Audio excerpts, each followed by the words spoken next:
Rocket Pat here. Alright guys, it's another day in the jungle. Okay, how about we give ourselves a mid-race update. It is Sunday, around 10 o'clock in the morning. I'm getting ready to get back jamming and rolling on our 1954 Bel Air two-door hardtop that we're racing to the running by end of Memorial Day weekend. Alright, let's see what I got done between Friday evening, the last time we talked, and today, Sunday morning. So that's pretty much all day Saturday. So this is pretty much all the work I got done on Saturday. So, all right, what I got done was I fitted the fuel sending unit to the gas tank. It's a universal deal. What you got to try to get is where the pivot of the float, you want it kind of centered in the tank, so that it's pivoting around the center of the fuel level. If you put the sending unit way down here, it'll be a half a tank and empty. So it's kind of got to be in that, in that zone, so that pivots right along that deal. Well, mine's a little bit lower. It's all I could get out of it. It's universal. It doesn't exactly fit, but all right. Either way, we've got a fuel tank. And I had to change my straps. The old ones didn't fit either. But fortunately, the tank came with everything except for the sending unit. I had to buy that separate. And it came with a new filler neck as well. So when you're putting fuel in, you're not dumping rust down into the tank. We got it plumbed to the fuel line. Got lucky, found everything I needed to make that happen, and that is barbed right there. It's kind of, you can probably see that right there, that little big nipple. So it's not coming off. Up in here, if you look real carefully, okay, I'm gonna hold you right there, okay? Where this bolt is right here, there's a plate of steel that goes down right here. Well, I welded it to the frame so that now this plate right here, okay, that holds this plate in place, also has a bolt down here on both sides and one in the front, okay? And same thing up here, there'll be another one up here. I welded that in so that now the whole motor mount system, engine mount system, can be unbolted from the frame. And if any time in the future we need to change engines, well, we still got options to, we don't have a whole lot of cutting. We just got to take this tower deal off and it's out of there. So I got that done, so that's done. Another thing I got done yesterday was I drilled all the shafts for where the set screws or whatever you want to call them go through. Like this one's drilled all the way through, so it passes all the way through. This one, well, that one's not drilled all the way through, but this one's drilled all the way through and it goes all the way through. Same thing here, same thing here. I have not done it on the steering rack. The reason why I haven't done it on the steering rack is because it's splined, and I'm kind of waiting until I get the car on the road and know that everything is driving true, and then we will I'll go about taking care of that.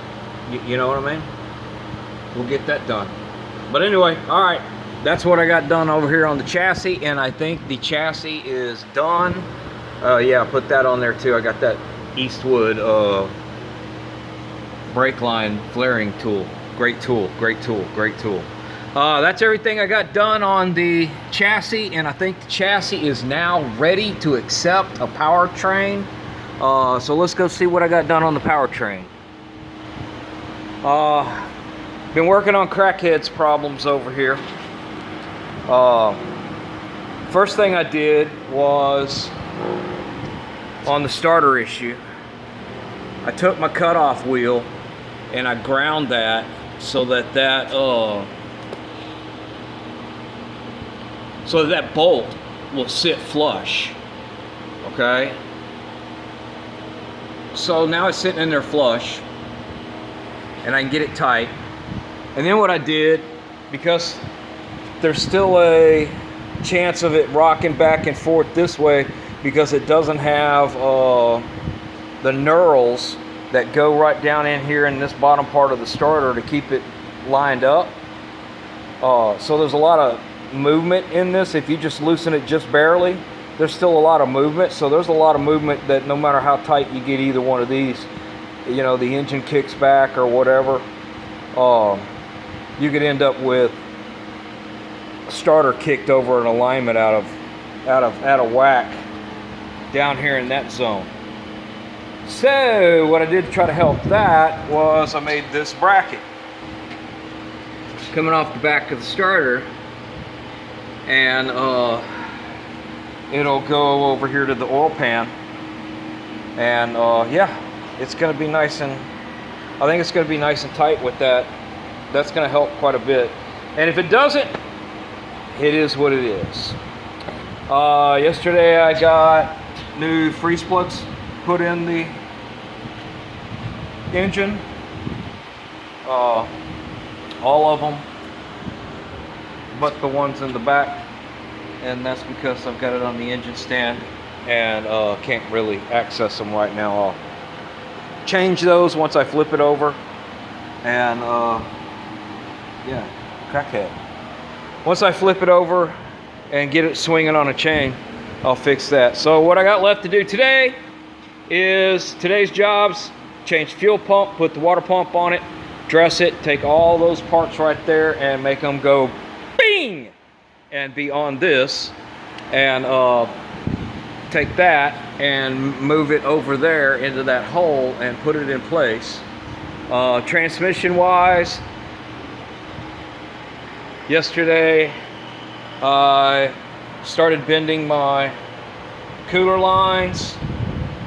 I'm just kind of going off of what it looks like underneath my truck out there, and just common sense of where it needs to go. But yeah, I've got my cooler lines ready to go. Next thing I got to do is change this tail shaft. It's because, as you can see, it's kind of got an issue. It's been dropped on its tail and it's broken. It can't go on the car. It's gonna leak. Can't put a seal in it. Gonna be a bad deal. So right now, that's it. That's all I got done. That's what I got to get done, is really just finish dressing the engine, put the tail shaft on this, get that in the chassis, jack that up from the bottom and get it in place, and then I'll start building a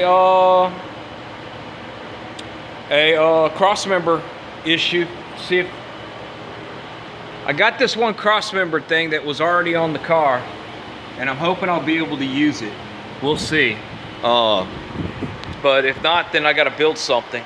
And then, yeah, that's pretty much going to be it. At that point, I think it'll be almost ready to go starty, vroom, vroom, vroom, vroom, run, and see what happens. All right, guys.